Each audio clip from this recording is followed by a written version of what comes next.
Nagkaroon na po ba kayo ng crush sa isang bading? Dati. Parang, oo yata.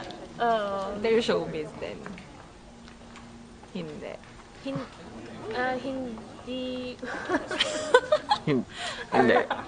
Sige po, go lang. Hindi yata siya. Okay. Pwede niyo po bang kwento kung anong characteristics po or qualities niya kung ba't po kayo nagka-crush sa kanya?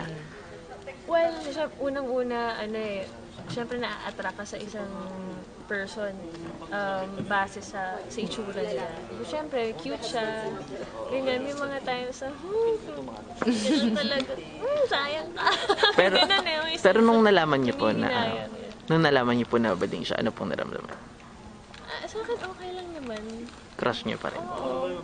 May mga kunwari, di ba may mga actors din, may mga singers na kumaga lumalabas. Inaamin nila, di ba? Hindi ko alam kung si Ricky Martin ba yun o si... Ricky Martin. Di ba? Parang nag-ano na siya nagladlad na siya. Kaya pogi di ba? Tapos crush kita sa Live in La Vida Loca Opo. Ganun. Pero okay lang naman. Di ba?